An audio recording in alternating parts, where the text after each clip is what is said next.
Bon, aujourd'hui, on va parler sur les leucémies aiguës. Bon, d'abord, il faut savoir comment se déroule l'hématopoïèse. Donc, l'hématopoïèse, elle va commencer à partir d'une cellule souche hématologique. Donc, c'est une cellule hématoblaste. Cette hématoblaste, elle va donner une ligne myéloïde et une ligne lymphoïde.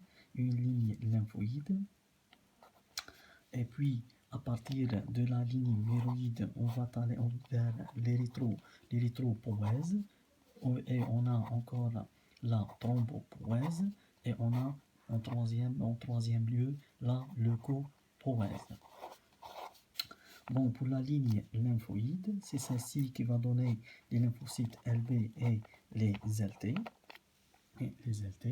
Bon, au cours des leucémies aiguës, donc le problème, c'est que la maturation des cellules et la différenciation des cellules, elle est bloquée au stade des blastes, donc des lymphoblastes et des myéloblastes et des lymphoblastes. Donc, et ce blocage-là, il est causé par quoi? Donc, on évoque la radiothérapie. On évoque encore la chimiothérapie. On a encore les infections virales. On a encore certaines pathologies telles la neurofibromatose et le syndrome de Wiskott-Andrich. Le syndrome de Wiskott-Andrich, c'est une maladie autosomique liée au chromosome X. Cette pathologie, elle va donner une mutation qui va toucher la protéine, donc on appelle la protéine de syndrome de Wiskott-Andrich. Cette protéine, elle est responsable sur quoi? Cette protéine, c'est une protéine qui se trouve sur les cellules hématologiques. Donc, c'est une cellule. Donc, la protéine P, elle est là. Elle est responsable de la signalisation de la cellule contre, par exemple, les infections. Bon, donc, si on a, par exemple, une plaquette, les plaquettes sanguines, ces plaquettes sanguines, quand ils vont passer à la rate, donc, la rate, elle va remarquer l'absence de cette protéine et donc elle va provoquer la destruction de ces plaquettes et donc va donner des saignements. Encore d'une autre part, on va voir une diminution ou un déficit immunologique à cause de manque de signalisation contre les germes. Et dans ce cas, on va voir un déficit dans les IgM avec une augmentation des IgE. Donc, cette augmentation des IgE, elle va donner l'eczéma. Et encore, on a encore la troisième chose, c'est que on va voir des infections à répétition, à cause de ce déficit immunitaire. Et le plus souvent, donc, on va voir une infection grave avec l'herpès simplex virus. Bon, ça c'est pour le syndrome de Wiskott-Andrich. Il faut savoir que le traitement, c'est la transplantation de la moelle osseuse. Bon, donc on a dit la neurofibromatose, le syndrome de Wiskott-Andrich, les infections virales, la chimiothérapie et la radiothérapie. Et la radiothérapie, encore, normalement, donc, et puis, si on va parler sur la clinique, donc pour la clinique, qu'est-ce qu'on a dans les leucémies aiguës? Donc il faut savoir que dans la moelle osseuse, donc on va voir des blastes, des cellules volumineuses qui vont occuper la moelle osseuse. Et dans ce cas, ils vont prendre la place des globules rouges et des plaquettes et des leucocytes. Et donc on va voir un manque dans ces trois types de cellules. Et puis la moelle osseuse, quand elle va être pleine, et donc elle est en surplus avec les cellules, les blastes. Donc ces blastes, ils vont passer dans les vaisseaux sanguins. Et à partir des vaisseaux sanguins, donc ils vont aller vers le foie, ils vont donner une hépatomégalie, ils vont aller vers la rate, ils vont donner une splénomégalie, ils vont aller vers les ganglions, ils vont donner une adénopathie, des adénopathies, ils vont encore aller vers les méninges et ils vont aller vers n'importe quel tissu, même cutané. Après, on va voir par suite les signes cliniques, on va détailler sur les méninges et les autres tissus. Bon, donc on va voir on a dit un manque de, on va voir, donc on a dit on a un manque de globules rouges, donc c'est une anémie, on va voir une anémie. Cette anémie, elle peut être normaux ou macrocytaire, donc macrocytaire si les blastes ils vont passer dans le sang, normaux si on n'est pas encore dans le stade de passage des cellules dans le sang, et bien sûr elle va être régénérative comme toute tumeur. On va voir soit une diminution des leucocytes, soit une augmentation, soit ils sont normales, soit ils vont être diminués. Donc l'augmentation, elle est claire donc c'est clair pourquoi. Normal, si bien sûr on n'est pas normal ou diminué si on n'est pas dans le stade de passage des blastes dans les vaisseaux sanguins. Et on va voir une diminution des plaquettes. Donc, diminution des plaquettes, on va voir des saignements en plus. On va voir des douleurs osseuses. Pourquoi des douleurs osseuses? Parce que la moelle osseuse, elle va augmenter de volume, et quand elle va augmenter de volume, elle va comprimer les nerfs tout autour, et c'est là qui va donner douleur beaucoup plus quand on provoque une pression sur un membre. Cela se voit beaucoup plus chez les enfants.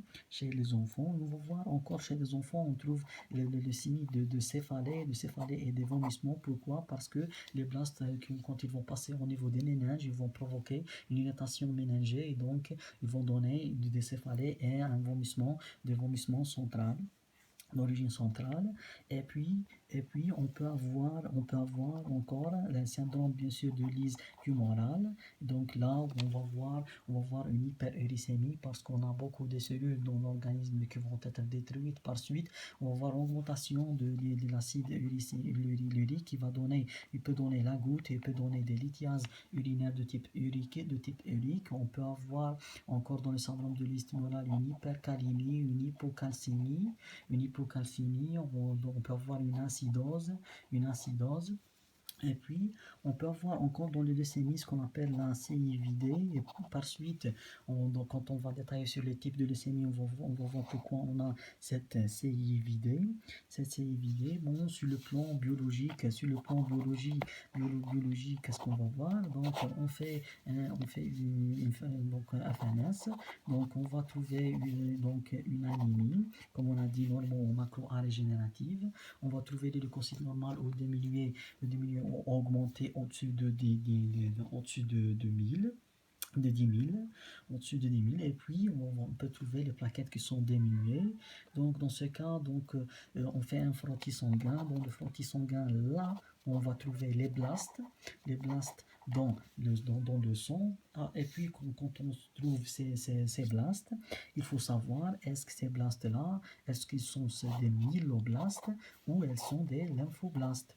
Et dans ce cas, on va faire une chimie cytologique. Donc si ils sont des myéloblastes, donc ils vont contenir ce qu'on appelle la myéloperoxydase, et s'ils sont des lymphoblastes, ils ne vont pas contenir cette myéloperoxydase, mais on va trouver un produit d'origine donc nucléaire pour l'ADN, c'est la TDT, et puis après qu'on a distingué entre les deux, et dans la ligne lymphoïde, on peut avoir peut-être de type LB, comme peut-être de type LT, comme peut-être d'une autre entité, on appelle la leucémie de Burkitt. Mais c'est une autre entité à part. Donc, comment on va savoir est-ce qu'elle est LT ou LB? Dans ce cas, on va faire une étude immunocytologique, immunophénotypage, et là, on va chercher, par exemple, si c'était si c'était l'LB, donc on va trouver le CD 10 ou le CD 19 ou le CD 20. Si c'était une LT, on va trouver le CD 2, puis le CD, ou le CD 3 ou le CD 7. Ou le CD 7. Après qu'on a tranché, on a tranché entre les deux, donc là, après qu'on a tranché entre les deux, comme j'ai dessiné ici, j'ai mentionné ici. Donc, si c'était B de type LB, donc c'est la forme la plus commune de leucémie aiguë lymphoïde. Donc, celle-ci, elle a une bonne réponse à la chimiothérapie, mais nécessite une prophylaxie par injection intrascrotale et dans le LCR parce que la chimiothérapie ne peut pas diffuser à l'intérieur de ces zones-là. Bon, le pronostic va dépendre de quoi? De la biologie moléculaire. Une biologie moléculaire, donc, on va voir deux entités, soit une translocation en position 12-21, et donc elle est de bon pronostic, elle touche beaucoup plus l'enfant. Soit une translocation, elle est donc dans la zone 9-22, là où c'est le chromosome de Philadelphie, là où elle est de mauvais pronostic et elle touche beaucoup plus l'adulte. Donc si elle était de type LT, là elle est moins commune, elle va toucher l'adolescent, elle va donner une masse médiastinale au niveau des thymus, et pour cela on dit que c'est le lymphome aigu lymphoblastique. Elle va donner par des complications mécaniques une pleurésie. Elle peut donner par compression de la veine cave supérieure le syndrome de cave supérieure, où on peut avoir le signe de bon perdant, où on va lever les deux membres supérieurs, et puis on va voir les œdèmes qui vont s'installer au niveau des deux bras, de main et le visage. On peut avoir même une obstruction trachéale. Une obstruction trachéale. Bon, si on va parler de la deuxième entité, c'est du côté myéloïde. Du côté myéloïde, là, il faut savoir que celle-ci, elle touche le Moyen Âge, donc elle touche l'adulte. En plus de ça, là, on a plusieurs types. Donc, il y a une classification ancienne où ils disent qu'on a les leucémies aiguës myéloïde 0, on a 1 et 2, on a 3, 4, 5, 6 et 7. Bon, donc, cette classification, c'est une classification ancienne, mais ce qu'il faut savoir, c'est que celle-ci de type 3, on l'appelle la leucémie pro-myélomateuse, et cette leucémie pro-myélomateuse, elle va toucher donc une mutation qui va se voir au niveau donc par une translocation donc au niveau de la zone 15-17, chromosome 15-17, et là, on va voir quoi? Celle-ci, elle va donner une CIVD. Pourquoi une CIVD? Parce que on a dit que dans la ligne myéloïde, donc les myéloblastes, quand donc ils sont positifs à la myéloperoxydase, cette myéloperoxydase, quand elle va s'accumuler à l'intérieur du blast, elle va former des bâtonnets qu'on les appelle des bâtonnets d'Auer. Et ces bâtonnets d'Auer, donc quand la cellule elle va être en surplus, elle va les libérer dans le sang, et quand elle va libérer dans le sang une plaquette, quand elle va passer à côté, elle va avoir une stimulation et il va avoir une agrégation plaquettaire, une formation de thrombus, donc c'est évidé. Elle peut être mortelle. Le traitement c'est facile, parce que la cause c'est quoi? La cause c'est que cette cellule-là, elle a un problème dans le récepteur de l'acide rétinoïque. Quand ce récepteur-là ne fonctionne plus, donc la cellule, elle ne peut pas passer vers les autres stades de maturation, et elle va être en forme volumineuse, en forme blast, et donc quand on va donner la vitamine A, donc une variété de vitamine A qui va régler le problème de ce récepteur-là, Et puis, on a encore le type 7, celui-là, on le trouve beaucoup plus, donc là, on appelle la leucémie mégacariocytaire. Donc celle-ci, elle va poser problème de diagnostic différentiel avec les leucémies aiguë, les leucémies aiguës, le leucémie aiguë lymphoïde est là parce qu'elle va être associée avec le syndrome de Down. Pour qu'on va différencier, il faut savoir si on est moins de 5 ans, c'est une LAL, et si on est plus de 5 ans, donc on est devant une LAM. LAM, encore, donc pour le type 4 et 5, là ce sont pour les monocytes. Pour les monocytes, il faut savoir que dans les monocytes, on a des symptomatologies, elle est beaucoup plus au niveau de la gencive, elle va donner une hypertrophie au niveau de la gencive, elle va donner les leucémides au niveau des manifestations cutanées, et encore donc, alors que là c'est pour la forme pour les granulocytes. Pour les granulocytes. Bon, si on va parler dans ce cas de diagnostic différentiel, si on va parler de diagnostic différentiel pour les leucémies aiguës, pour le diagnostic différentiel, qu'est-ce qu'on a? Donc on a la mononucléose infectieuse, donc qui est due au l'herpès, le virus d'Epstein-Barr. Ce virus-là, il va passer par voie orale, et puis il va aller vers les amygdales, là où il y a les cryptes, et puis à partir des cryptes, donc il va, il va infecter les lymphocytes LB.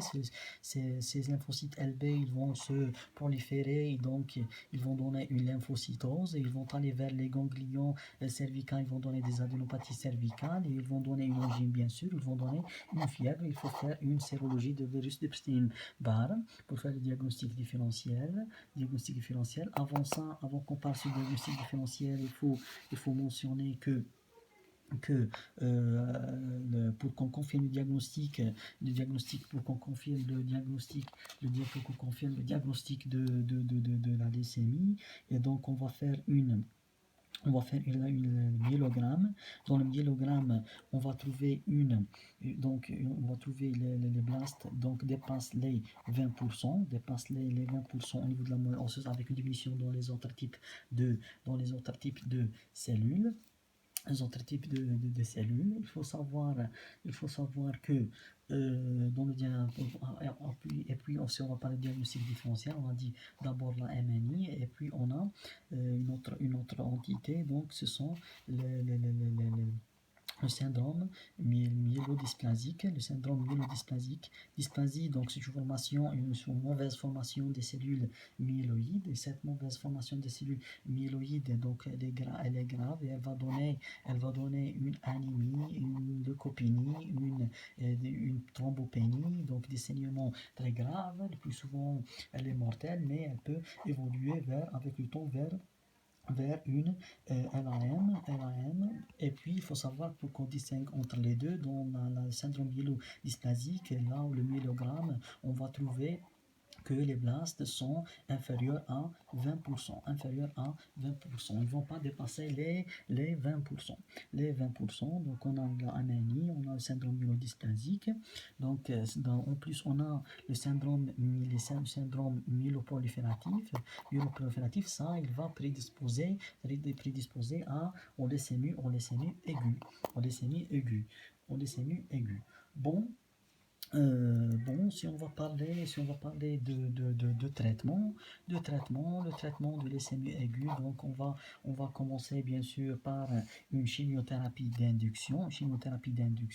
S'il y a une rémission, la rémission, donc elle a des critères, donc donc la clinique, bien sûr, on va baser sur la clinique, donc l'amélioration des symptômes, et puis on a les PNN qui vont dépasser les 10 puissance 3, on a les plaquettes qui vont dépasser 10 puissance 5, et on a bien sûr les blastes médulaires, ils vont être inférieurs à 5%.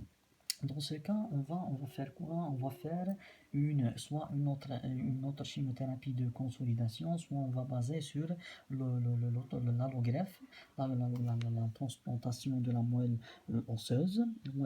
Et on a bien sûr l'entité, on peut utiliser la vitamine A pour la leucémie promyélomateuse. Et donc, je vous remercie.